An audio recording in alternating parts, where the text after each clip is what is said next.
Então, vamos lá. Então, o que eu preparei para vocês é o problema que eu tinha prometido no final da última aula, que é o seguinte, deixa eu colocar o problema aqui. É o seguinte, eu dou para vocês uma base de estados, o 1, o 2, o 3. Então, vou escrever o ket e o vetor. Então, é um problema de 3 dimensões. Nessa base, tem um hamiltoniano, que então descreve a dinâmica do sistema, que ele é dado por essa expressão aqui, 2, 1, 1, 2. Existe um operador hermitiano B, que nós vamos medir, que é o operador da prova. Ops.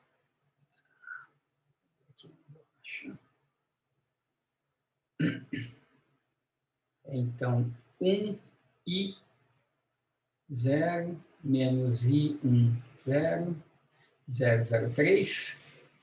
E o sistema é descrito inicialmente por uma função de onda, esse vetor ket, deixa eu me arrumar um pouco melhor aqui, que é o seguinte, ele é 1 sobre raiz de 14, está normalizado.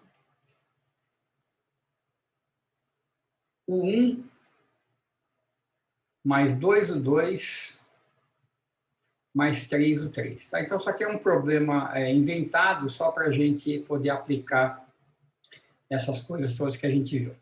Então, muito bem, o que eu quero? Eu quero a primeira pergunta. Vamos calcular quem que é o psi de t, dada a hamiltoniana e dado o psi de zero.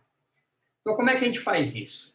Para eu calcular o psi de t, eu preciso expressar o meu psi de zero na base de autoestados do hamiltoniano.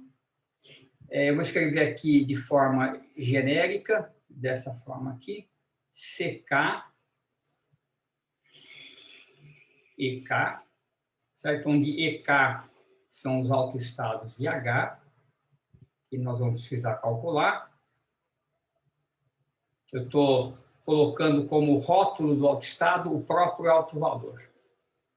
E uma vez que eu tenho essa expressão, consigo expandir esse estado nessa base, a evolução temporal ela fica bastante simples, né? É só a gente trocar. Então, eu vou tirar o zero aqui, ó, colocar t. Então, o psi de t é a mesma expressão, só que ele ganha aqui a evolução temporal dos coeficientes, né? E, K, T. Então, muito bem. Então, o primeiro passo aqui é a gente achar autovalores e autovetores de H. Eu não vou fazer esse cálculo, eu vou resumir um pouco o cálculo para não ficar muito longo, mas é bastante simples de fazer, eu vou colocar já aqui os resultados. Então, o H, ele tem os seguintes autovalores e autovetores. Tem um autovalor E1, que vale 1, e o autovetor correspondente, eu vou chamar então de E1.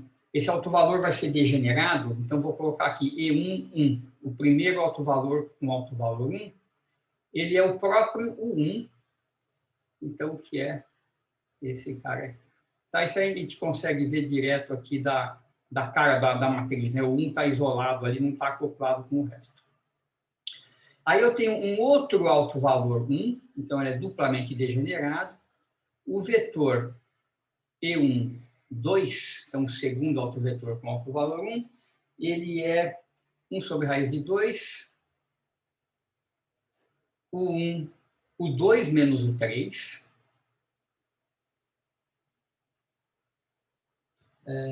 isso, menos o 3, que em termos de vetor é 0, 1, menos 1, e finalmente eu tenho um autovalor que eu vou chamar, que vale 3, então eu vou chamar de E3. Tá? Só para ficar o índice aqui igual ao valor, a gente sabe do que a gente está falando. Então, o autovetor correspondente, eu vou chamar de E3, ele é o 2 mais o 3. Então, fica como exercício para vocês verificarem isso aqui. Tá? Muito bem. Eu vou precisar depois de calcular também os autovalores e autovetores do operador B, certo? Que foi aquele que a gente já viu na prova. Eu vou já colocar eles aqui, vou abrir mais no slide e vou escrever aqui o resultado dos autovetores e autovalores do B, para a gente se lembrar. Então, ele vai ter um autovalor que eu vou chamar de lambda 0, que é 0, e o seu autovetor V0 é 1 sobre raiz de 2, o 1 mais I o 2. Né, que, em termos dos vetores, é 1 e 0. Aí eu vou ter um autovalor 2, e o seu autovetor correspondente é o V2, que é o 1 menos 1, é o 1 menos I, o 2,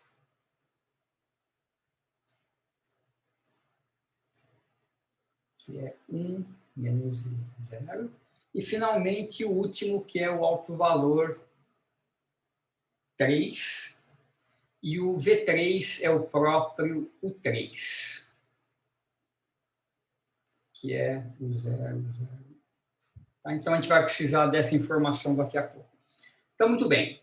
Então, item A, vamos fazer a evolução temporal do estado inicial. Então, o que eu tenho que fazer? Eu tenho que escrever esse cara aqui em termos dos vetores E1, E1, 2 e E3. Tá? Então, você vê, o E1 é fácil, é o próprio U1. Tá? Então, eu posso substituir o U1 por esse cara aqui. Se você olhar para esses dois aqui, você vê que é muito fácil escrever o 2 e o 3 em termos de E1, 2 e E3. É só somar e subtrair que a gente tem isso. Então, eu vou colocar nessa mesma página, vou colocar nesse canto aqui, ó. Quem que é, então, o 2 escrito em termos desses caras? Ó, eu somo esses dois, o 3 cancela, então vai ficar 2 sobre raiz de 2, o 2, que é um raiz de 2 em cima. Então, eu passo raiz de 2 para o outro lado e eu tenho isso aqui.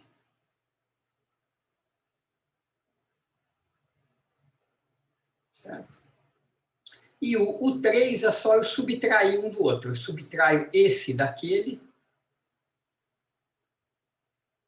Então, ele vai ser o E3 menos o E1, 2. Certo? E só para completar aqui, o U1 é o próprio E1.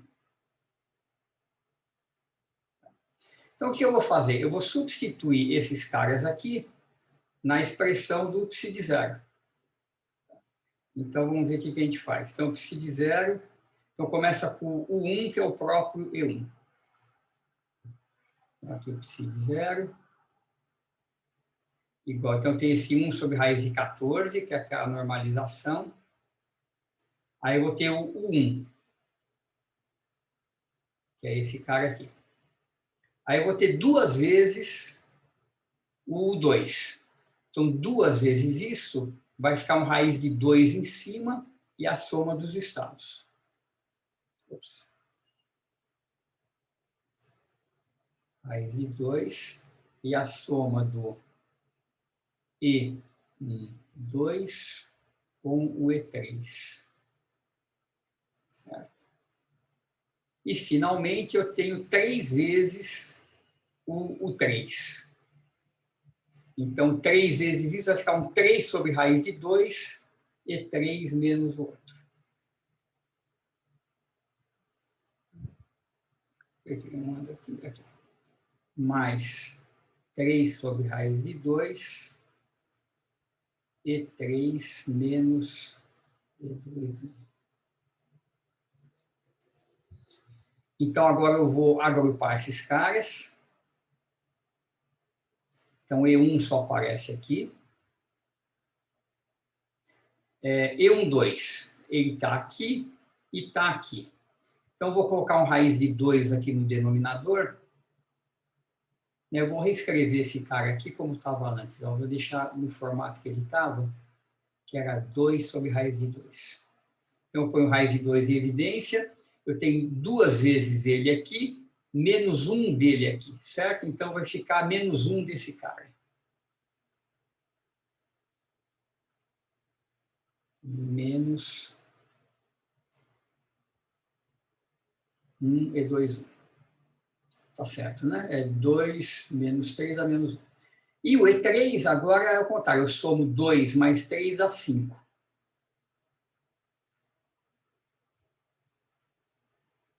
E 3. Certo? Vamos só verificar a normalização. A soma dos quadrados dos coeficientes tem que dar 1. Então, vamos só verificar. O quadrado do primeiro coeficiente é 1 sobre 14. Mais o quadrado do segundo coeficiente é 1 sobre 28. E o quadrado do terceiro é 25 sobre 28. Então, isso aqui vai ficar 28, 2, mais 1, mais 25, que dá 1. Então, beleza, é um jeito de conferir se a gente errou na conta ou não. Muito bem, então está aqui o psi de 0, e agora é muito fácil colocar o psi de t, né? O psi de t, cada um desses estados agora ganha uma fase, que é essa daqui, menos I, a energia, T sobre H cortado. Então, a energia, quem são as energias? 1 e 3. 1 por os 2 estados regenerados e 3 por segundo. Então, isso aqui, o psi de T, vai ficar 1 sobre raiz de 14. Então, esses dois estados têm a mesma energia. Então, eu posso colocar aquele fator em evidência, e ele já vale 1, né? Então, menos IE, que é 1, T sobre H cortado, e 1, menos 1 sobre raiz de 2, e 1, 2. E esse estado, a energia dele é 3. 5 sobre raiz de 2, E a menos 3, I, T sobre H cortado, e 3. OHC. Tá? Então, tá aí. Essa daqui é o estado no instante T. Para qualquer T, eu posso calcular minha função de onda. Tudo bem? Perguntas aqui? Alguma dúvida no procedimento? Uma dúvida. Quando você encontrou o U2 lá atrás, em função das energias. Esse aqui? Isso. Você normalizou? Já aí? Então, aí que tá. Está normalizado. Está tudo normalizado. Aqui, esses caras aqui, esses vetores aqui, ó, qual que é o teu aqui? 1, 2 e 3 são obviamente normalizados, né? Os autovetores da energia, esses caras que eu calculei aqui, esse aqui é o próprio 1, então está normalizado. Esse e esse eu normalizei. Tá? Esse raiz de 2 aqui é justamente a normalização. Então, se você calcular ele, escalar ele mesmo, você vê que eu vou multiplicar por outro raiz de 2, vai dar 1/2. Né? Vamos fazer um deles aqui, né? Se eu fizer... É porque eu fiquei pensando, se você soma os dois, aparece um fator 2, né? Isso, mas tem o raiz de 2 embaixo, né? Então fica um raiz de 2 em cima. E aí ele desce aqui, tá vendo? Tá? E você pode verificar que está tudo normalizado. Uma vez que você tem dois conjuntos de estados normalizados, né? Quer dizer, uma vez que os Z estão escritos em termos de U's normalizados, se você inverter, vai dar normalizado também automaticamente. Beleza. Professor, mas por que você teve que escrever tudo em função dos E's? Então, por que eu tive que fazer isso? Porque para fazer evolução temporal, eu preciso expandir o meu estado inicial na base de autofunções do Hamiltoniano. Porque se eu fizer isso, eu sei colocar a evolução temporal aqui. Lembra daquela... Deixa eu dar uma pausa nisso aqui. Então, como é que a gente faz isso aqui, né? Formalmente? A gente tinha o hamiltoniano e os seus... Vamos fazer não degenerado, só para ficar mais fácil de escrever a teoria. Suponho que você conhece, então, as autofunções e os autovalores do hamiltoniano. Esses caras formam uma base, certo? Os φ formam uma base. Então, qualquer que seja o seu estado, no instante t, ele pode ser expresso em termos dessa base. Porque os φ formam uma base. Então, qualquer que seja o estado, ele pode ser expresso dessa forma. Se o estado depende do tempo, a expansão vai ser diferente a cada instante de tempo que o estado muda, a expansão muda. Mas como isso aqui é uma base, é sempre possível fazer essa expansão. E quem carrega a dependência temporal são os coeficientes, porque a base está fixa. Quando a gente joga isso aqui na equação de Schrödinger, a gente encontra uma equação de movimento para esses coeficientes, que é essa daqui. Então, a gente pode resolver essa equação,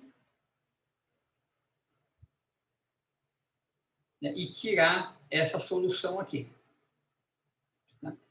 Então, isso aqui joga na equação de Schrödinger, IH cortado de psi dt, então o ddt vai cair aqui, H psi, o H vai aplicar aqui, vai sair o alto valor, e a gente vai encontrar essa equaçãozinha que tem essa solução. Então, isso mostra que o psi de t, qualquer que seja ele pode ser escrito assim, ó, Cn de zero, toda a dependência temporal fica nessas fases que dependem da energia. Então, o que você tem que fazer para achar a evolução temporal? Então, em t igual a zero, né, calcule isso aqui tudo em t igual a zero. Fica Cn de zero, φn. Então, se a gente dá um estado e a gente expressa esse estado na base do hamiltoniano, o psi de t é a mesma coisa acrescido dessas fases. Então, para que eu consiga fazer isso, eu tenho que pegar o meu psi inicial e expandir na base de autoestados. Tá? Uma vez feito isso, eu sei fazer evolução temporal. Entendi. Entendeu? Isso aqui é super importante, assim, não é muito trivial, mas assim, como é que a gente faz a evolução temporal na mecânica quântica? É assim, você pega o seu estado, né, expressa o seu estado na base de autofunções do hamiltoniano e pronto, coloca as fases aqui. Tá? Isso fura quando o H depende do tempo. Se o H envolver o tempo explicitamente, aí não dá certo, porque as autofunções vai depender do tempo, as energias, tem uma complicação que não vale. Então, isso aqui é o caso onde H é independente do tempo. Quando o H é dependente do tempo, a gente vai ver mais para frente um pouco.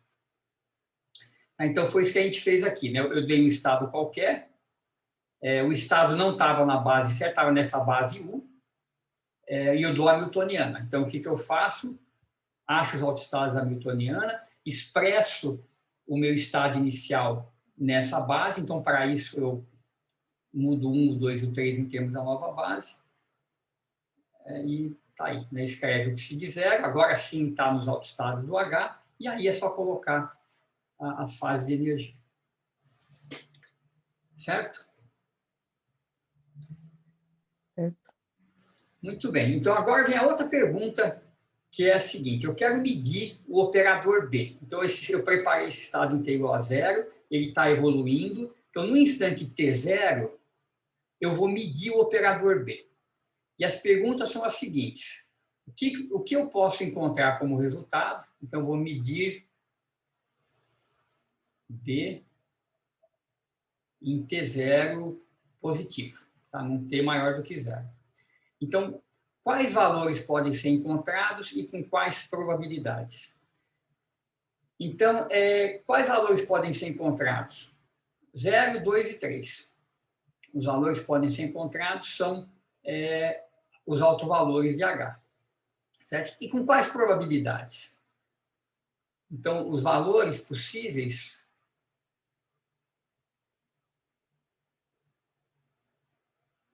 são 0, 2 e 3. Era isso.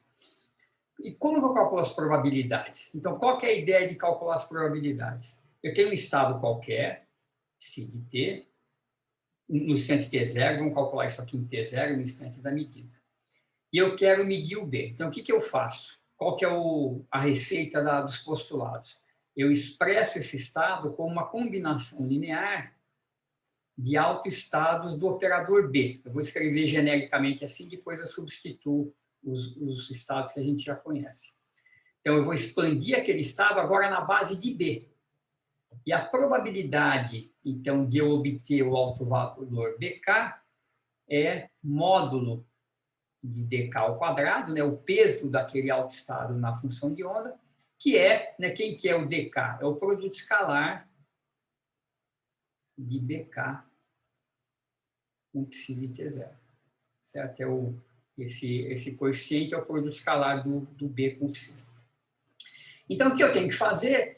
Eu tenho que, para calcular essas probabilidades para todo mundo, eu posso ou fazer o produto escalar do autoestado com o psi de 0 e tomar módulo quadrado, para fazer isso 1 a 1, ou, se eu quiser, eu expando o estado psi de t0, que é esse cara aqui, na base de autoestados de B. Então, tem que fazer mais uma mudança de base, mudar da base E para a base do B, reagrupar para identificar quem são os coeficientes da expansão.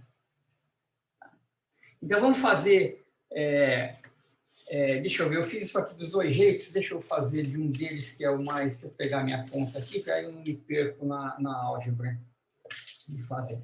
Então, muito bem, eu vou fazer o seguinte, eu vou fazer a coisa geral, eu vou expressar, então, E11, E12 e E3 em termos das autofunções do operador B, de forma a eu escrever esse estado nesse formato. Tá? Aí eu pego o coeficiente de cada um deles, módulo quadrado, é a probabilidade. Tá claro, então, qual que é o procedimento? Por que eu estou fazendo isso? É o postulado, né?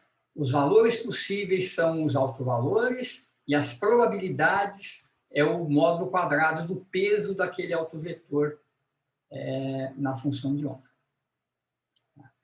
Então, tá aqui, ó, eu vou resumir aqui para vocês, para não ficar muita conta, vocês checam depois. Os autovetores, então, de B estão aqui, estão escritos em termos de o 1 e o 2, e em termos de o 3, certo? Então, vamos lá. O E1, vocês lembram que era o próprio U1. Tá? E se vocês olharem aqui, certo? O E1 é o próprio 1. E se vocês olharem aqui, ó, eu posso escrever o U1 em termos do V2 e do V0. Novamente, eu somo os dois, certo? Então, aqui eu posso escrever o U1.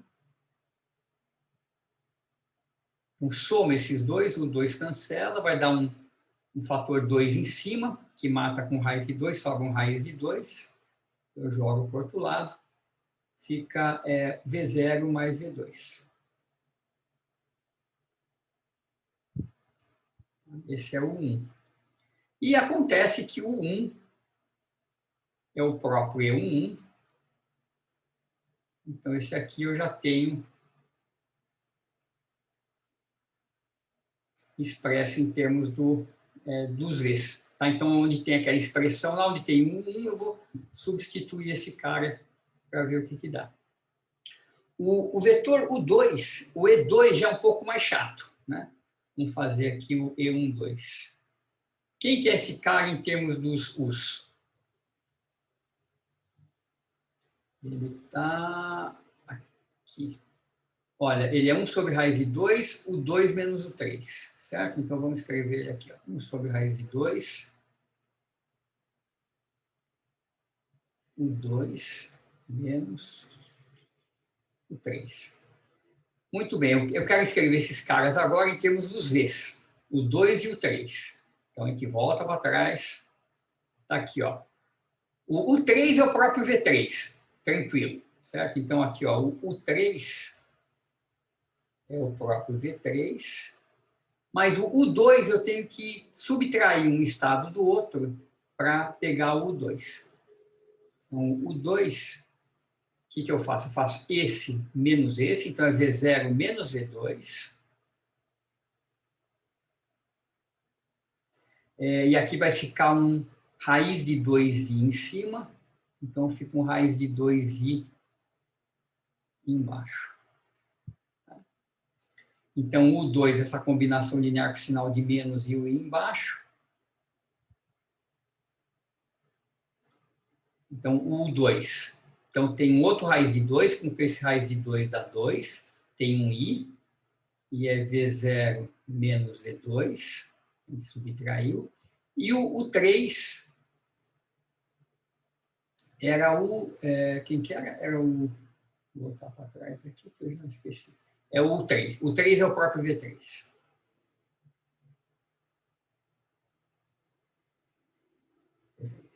Tá aqui. E, finalmente, o estado E3, ele era 1 sobre raiz de 2, o 2 mais o 3. Certo? Era... Vamos conferir aqui. O E3 está aqui, 1 sobre raiz de 2, o 2 mais o 3. Então, beleza, agora já sei todo mundo. Então, o 2 é o mesmo que estava aqui, né? Eu só copio esse pedaço. Só que o 3 agora é mais.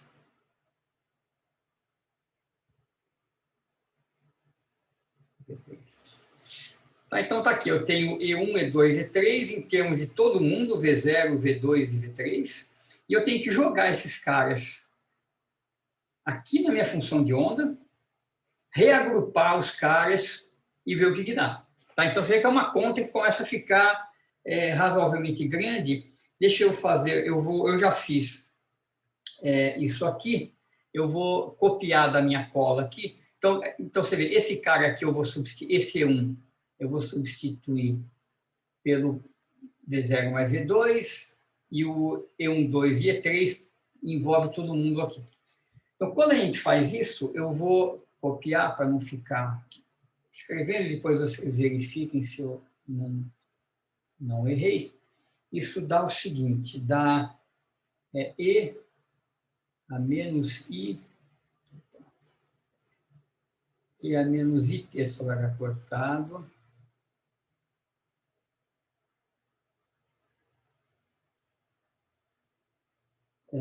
sobre raiz de 28, aquele 14 ganha mais um 2 embaixo, V1 mais V2, então isso aqui é o primeiro termo que entra o E1, é o termo que entra esse cara aqui, tá? Então eu vou ter 3 termos, né? Deixa eu voltar para trás. Esse aqui, o termo do E1, que multiplica E a menos IET. O termo do E2 tem um menos raiz de 2 com a mesma fase, e o termo do 3. Então, é isso que eu estou escrevendo aqui embaixo. Então, esse aqui é o primeiro termo. O segundo termo, vou colocar na linha de baixo, menos 1 sobre raiz de 28. Tem a mesma fase. E fica aqui 1 sobre 2i, V1 menos V2, e o termo do E3, que está aqui. 1 sobre raiz de 2, V3. E o último cara, que tem o 5, a energia 3, raiz de 28. Ele é muito parecido, tem o mesmo termo, só muda o sinal do último.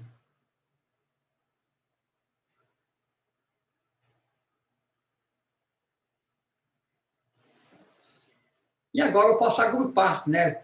Isso aqui, então, eu vou escrever agora como um certo D1, V1, mais um D2, V2, mais um D3, D3. E as probabilidades vão ser o módulo desses caras ao quadrado. Tá? Vamos calcular a probabilidade do primeiro alto valor, que é 0, né? Na verdade, eu estava chamando esse cara de V0, né? Não de V1. Isso aqui é o V0. É o alto valor zero.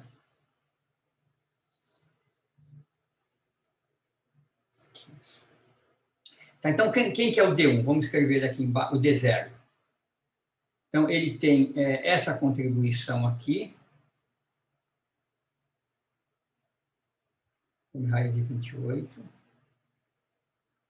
Ele vai ter essa daqui, que é menos 1 sobre 2i. Eu vou jogar esse i para cima com sinal trocado. Então, vai ficar mais i e a menos it sobre h cortado. É 2 vezes raiz de 28. E aqui eu tenho 5 vezes. Eu vou jogar o i para cima também, então troco o sinal aqui. Menos 5i. E sobre h cortado. 2, 28. Certo? E aqui a gente precisa tomar módulo quadrado para calcular a probabilidade. Então, só vou reescrever mais uma vez, só ver se cabe aqui. Eu vou colocar em evidência menos i t sobre h cortado, 2 raiz de 28.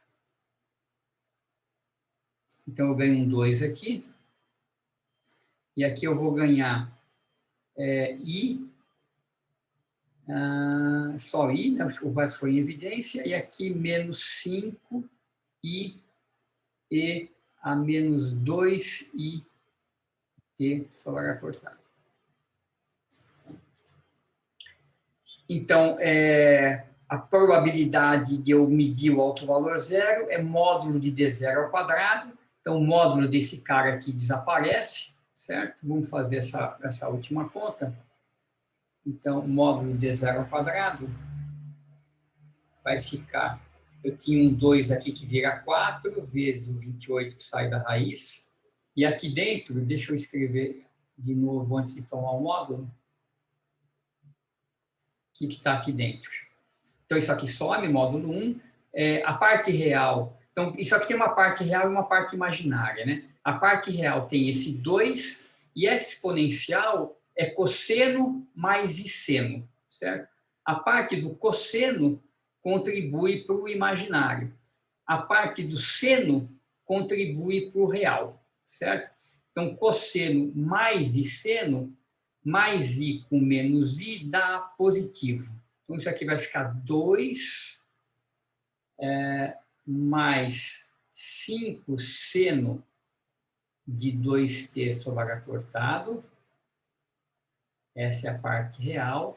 A parte imaginária, eu tenho 1 desse i aqui e o cosseno daqui, certo? Então, é 1 menos 5 cosseno.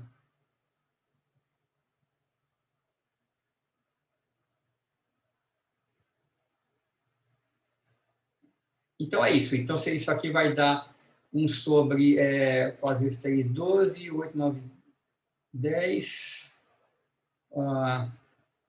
32, bom, 3, 8, 9, 10, são 112.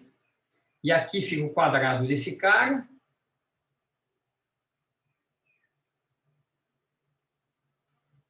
Mais o quadrado do outro cara.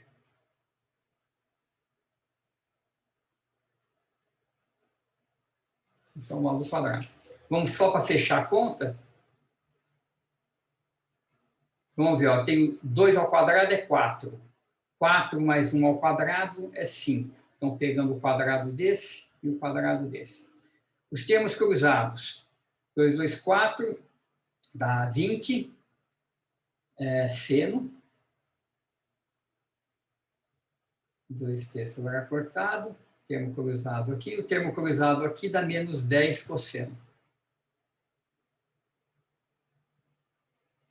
Aí eu tenho o quadrado desse mais o quadrado desse. Então, vai ficar 25 seno ao quadrado mais 25 cosseno ao quadrado. Põe o 25 em evidência. Seno ao quadrado mais cosseno ao quadrado é 1. Então, é isso aqui. Então, vai dar 30 mais 20 seno menos 10 cosseno. Esse é o resultado. Isso é uma probabilidade, só que tem que dar real. e tem que estar entre 0 e 1. Então, vocês podem verificar que isso deve estar satisfeito aqui.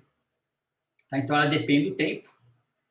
Por exemplo, em t igual a 0, qual que é a probabilidade? Em t igual a 0, o seno dá 0, o cosseno dá 1. 30 menos 10 dá 20 sobre 112.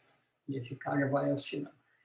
Tá? Então, do mesmo jeito, você pode calcular o D1, modo D1 ao quadrado, modo D2 ao quadrado, e você tem todas as probabilidades em cada instante de tempo. Então, uma conta que vai, né, um sistema 3x3, pequenininho, né, tudo muito simples, né, os autovetores, autovalores razoavelmente simples, e mesmo assim já dá um trabalho razoável de fazer a conta. Tudo bem? Deu para pegar o espírito aqui, entender como que é a sistemática? Deu. Legal. Alguém quer fazer alguma pergunta? Quer voltar para trás para algum ponto específico? Se não, tem mais um item que eu quero fazer com vocês aqui. Desse problema ainda para a gente fechar, que é um item de colapso de função de onda. Então, o próximo item é o seguinte. Suponha que no instante t0,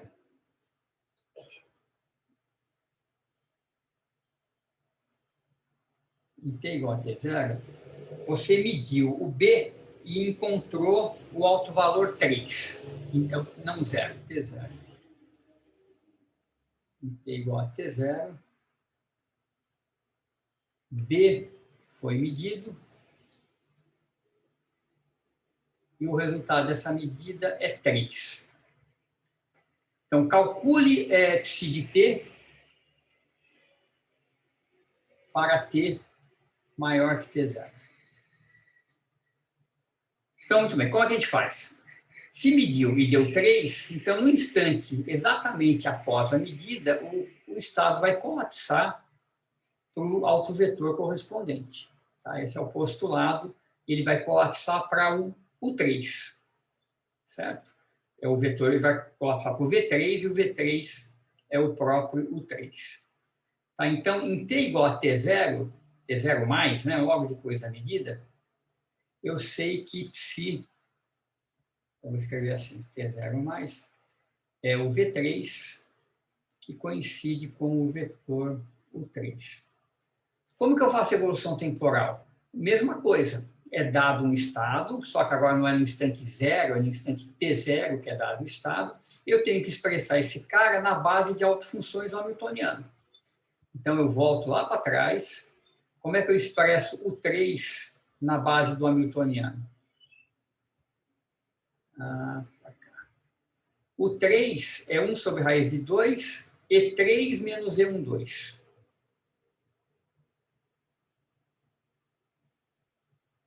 Isso aqui é 1 sobre raiz de 2, E3 menos o E12. Muito bem, está na base correta? Está na base correta. Então, psi de t, eu só coloco agora as fases de energia de cada um desses autoestados. Então, eu vou ter aqui 1 sobre raiz de 2, e a menos I3, né? O alto valor aqui é T, 3I sobre H cortado, só que eu vou escrever aqui T menos T0, certo? Porque meu instante inicial é T0. Agora, quando T igual a T0, eu estou nesse cara aqui. E aqui, o alto valor é 1. Então, eu só, em vez de T, eu coloco T menos T0 para garantir, então, que no instante T0, opa, faltou o estado aqui, eu tenha o estado inicial. Então, está aqui a evolução temporal depois da medida.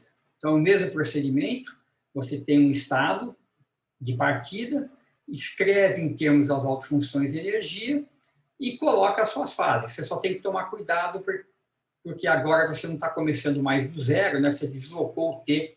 Então, quando T é igual a T0, é que você deu um estado inicial. E aí você pode fazer outras perguntas. Agora, suponha que num instante T é maior que T0, eu meço de novo o autovetor B. Então, a gente tem que fazer a mesma coisa. Pega esse cara aqui, expressa em termos autoestados B e vai fazendo.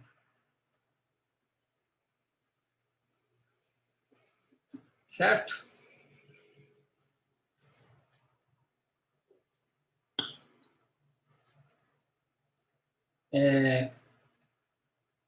Perguntas aqui? Alguma dúvida?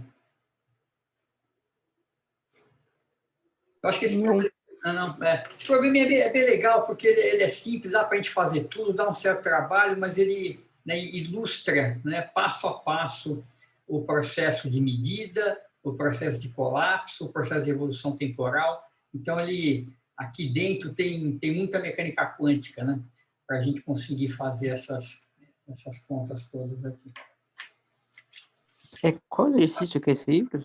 Não, isso aqui não é nenhum. Isso aqui é um exercício que eu meio que bolei, assim, só para ilustrar essa dinâmica toda. Eu não sei se no livro tem algum exercício desse tipo. É possível até que tenha. Deixa eu até dar uma checada aqui. Mas esse aqui foi um que eu meio que inventei. Tem uns problemas desse tipo, sim. Tem o problema 14, que é muito parecido. O problema 14 do livro, ele dá uma newtoniana, também um sistema 3x3, só que são diferentes, né? Tem 3 operadores, tem um H, tem um operador A e um operador B, A e B, o B não é esse B aqui, são outros Bs, tem também um psi de zero, e as coisas são parecidas. Tem um item interessante aqui, que talvez a gente possa fazer, que é para explorar mais um pouco essas ideias, que é o seguinte: imagina que você tem esse estado, vamos voltar um pouquinho para trás aqui. Vamos para o estado inicial primeiro, antes de a gente fazer a coisa no tempo. Então, imagina que eu dou esse estado aqui com esse operador H. Qual que é o valor esperado de H para essa função de onda? Se você preparar, então, um ensemble de sistemas idênticos, todos com o mesmo psi de zero, você mede o H. Então, a cada vez que você medir o H, você pode ter 1 ou 3 como resultado. São só esses os autovalores que você tem. Em média, o que você vai obter se esse for o estado? Qual que é o valor médio de H para o estado psi zero? Então, como é que a gente faz essa conta? Então, o valor médio de H, deixa eu escrever um pouco aqui nesse canto mesmo. Se eu quiser calcular o valor médio de H nesse estado inicial, isso aqui é psi de zero, H, psi de zero. Certo? Então, veja só, para que eu consiga fazer essa conta de maneira simples, essa base não é boa, né? Porque eu não sei aplicar o H no U1 diretamente. Eu até sei, né? Porque o H é dado como uma matriz, eu posso aplicar o H no vetor U1 e ver que vetor vai resultar disso. Mas uma outra forma de fazer é isso aqui, ó. Eu expresso, como nós fizemos aqui, o psi de zero em termos dos autoestados de H, e agora aplicar o operador H, que é muito fácil, porque quando eu aplico o H, vai sair o seu alto valor. Aí é fácil fazer aquele cálculo de valor médio. Então, vamos fazer isso aqui para a gente completar. Então, vamos ver se a gente decora essa expressão aqui. 1 sobre 14, E1, tem uma raiz de 2 e tem um 5 sobre 2. Vamos ver aqui. Então, o psi de zero era 1 sobre raiz de 14. Tinha o E11, eu já esqueci o resto. Vamos olhar lá. Menos 1 sobre raiz de 2 e depois 5 sobre raiz de 2.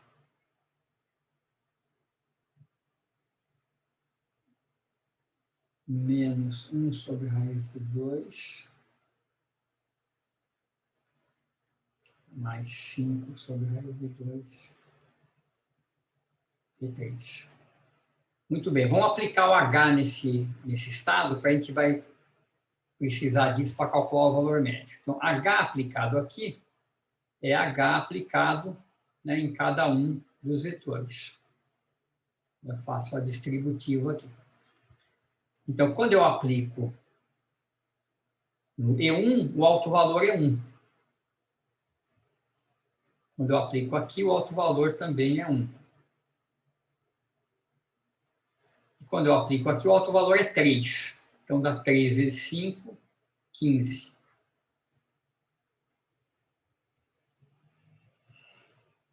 E agora eu posso fazer psi de 0, H, psi de 0.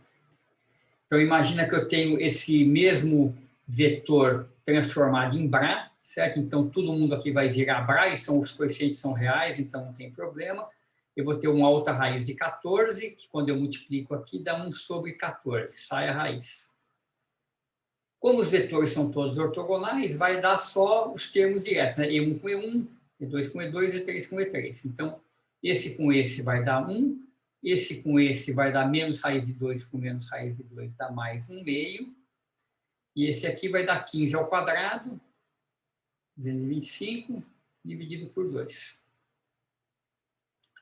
Então, está aqui. Então, isso aqui vai dar 1 sobre 28.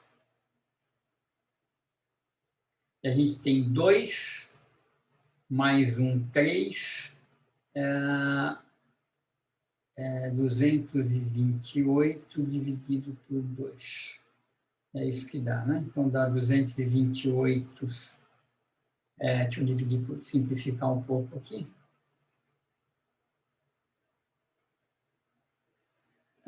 Se eu dividir por 2, dá sempre 14.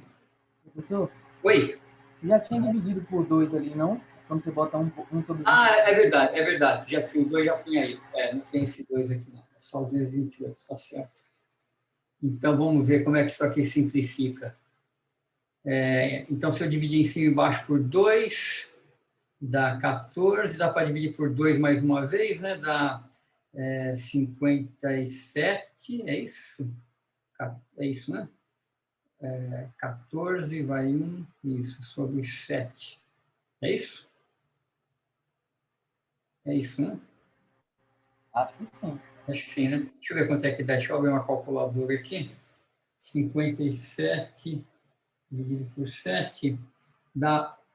tá errado, tem alguma coisa errada aqui. Deu...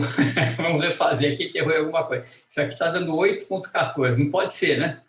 O valor da energia ou é 1 ou é 3. Então, a média tem que dar entre 1 e 3, certo? Vamos ver onde é que a gente errou aqui.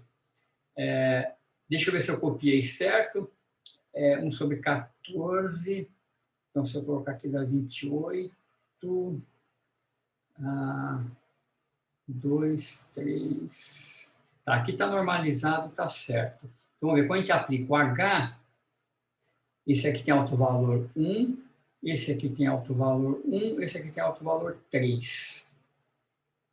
Isso. Então, vai ficar 14, 1, meio, 15 vezes 15, é isso mesmo, né? 15 ao quadrado.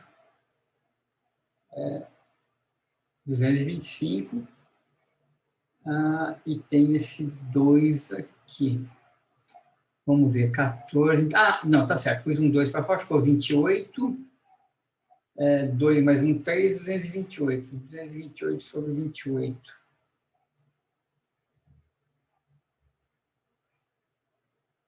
8,14. Ué, onde é que está o erro aqui? Deixa eu ver.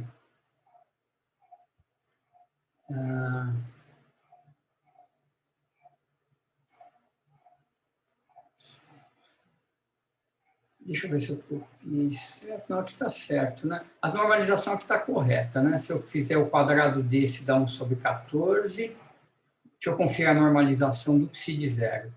Então, é 1 sobre 14 no primeiro termo, 1 sobre 28 no segundo, e 25 sobre 28, tá certo. 28 sobre 28. Então, tá normalizado. O que a gente fez errado aqui? 14. Professor, Oi. só uma pergunta quando você faz o cálculo final aí. Aham. O H está ensanduichado aí com os dois fizeros, né?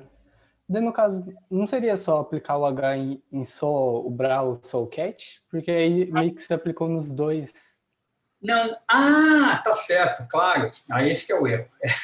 Tá certo, isso está Que errado. daí vai ficar 15 vezes 5 ali, né? Não 15 ao quadrado. Eu acho que vai dar certo. Não, é isso aí. Obrigado por ter achado o erro aí.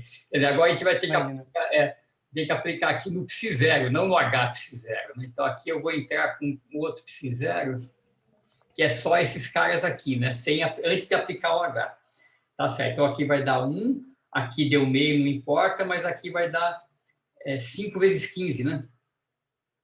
Então, aqui vai dar 5 vezes 15, que é 5 vezes 5, 25, 75, né? Então, é isso. Então, vai dar 78 aqui em cima.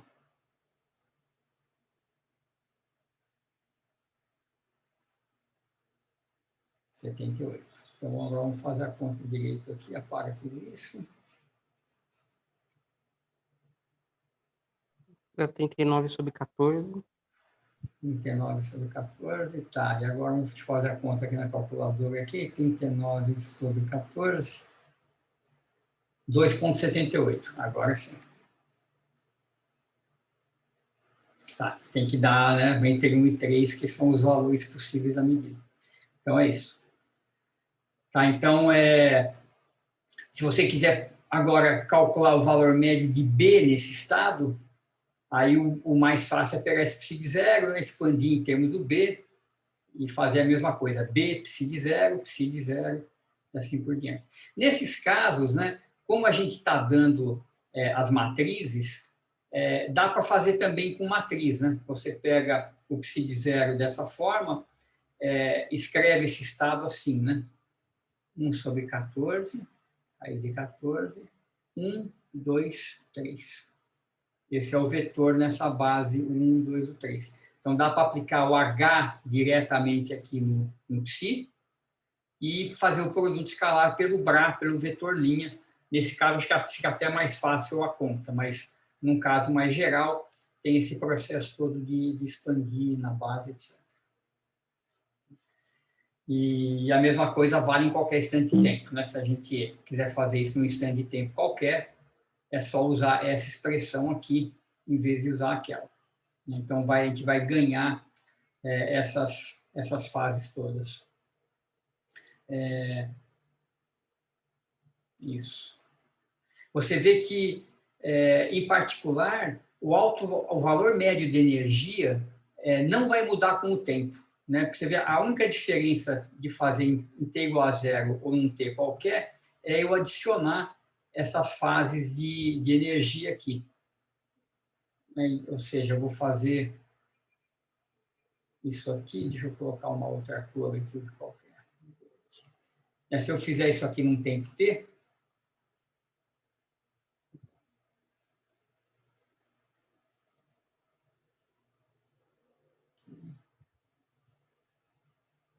o que eu vou ter de diferente é que esses caras aqui vão ter esses componentes.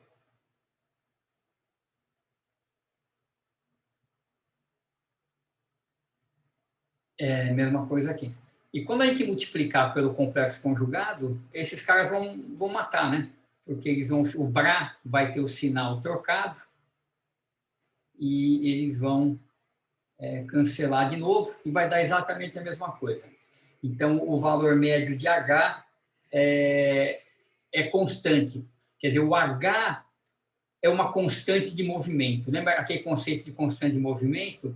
É quando, né, quando a gente pegava um operador A qualquer e calculava isso aqui, como que o valor médio varia no tempo, isso aqui é o valor médio do comutador, mais um termo que depende do valor médio de del A, del T. Então, se eu fizer isso para o próprio hamiltoniano, ele não depende do tempo, eu estou supondo esse H não depende do tempo, isso aqui é zero, e H comuta com H, né? H vezes H menos H vezes H é zero, né? Então, H comuta com ele mesmo, e, portanto, dH dt é zero, e ele é constante, que é o que a gente verifica aqui. O mesmo não vai valer para o B. Então, se vocês fizerem o cálculo do valor esperado de B em t igual a zero e depois o valor médio de B num tempo futuro, isso vai dar diferente de zero. O valor médio de B vai oscilar no tempo. Tá? Assim como a probabilidade de medir o B, né, cada alto valor de B muda com o tempo. Porque o B não comuta com H. E aquele valor médio, né, del B sobre del T, ele será zero também ou não? Esse aqui? Sobre o B, no caso. Então, o B também é zero, porque essa dependência temporal aqui é só quando a gente tem realmente o T aparecendo explicitamente no operador. Né? Então, um exemplo, né? Então, um exemplo de operador que depende do tempo, nesse caso tridimensional, podia ser uma coisa assim, ó. Cosseno de ômega t, 0, 1, 0, 1, 2, 3, 3, 4. Então, e depende do tempo. Aí aquele termo importa. Então, se você não vê o t aqui explícito no operador, o del t é zero. Então, esse é o significado daquele último termo, é esse aqui.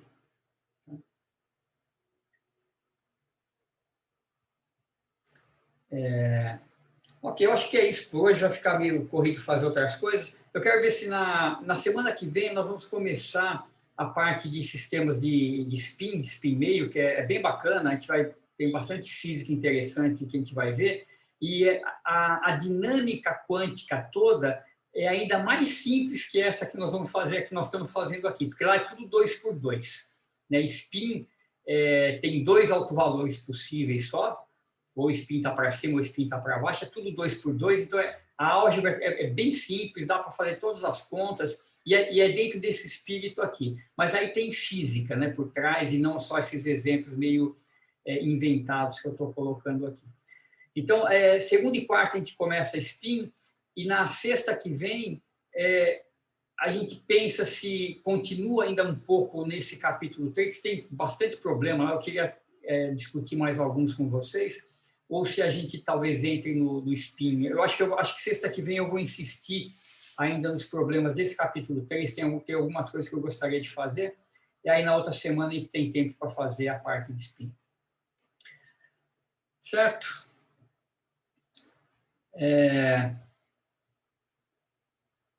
Mais alguma coisa, gente? Alguma questão? Não. Legal, então. Acho que tá bom por hoje, então. E a gente se vê na segunda-feira, então. Beleza, professor. Bom final de semana para você. Legal, gente. Para vocês também. Boa tarde. Falou. Tchau, tchau, gente. Tudo de bom aí.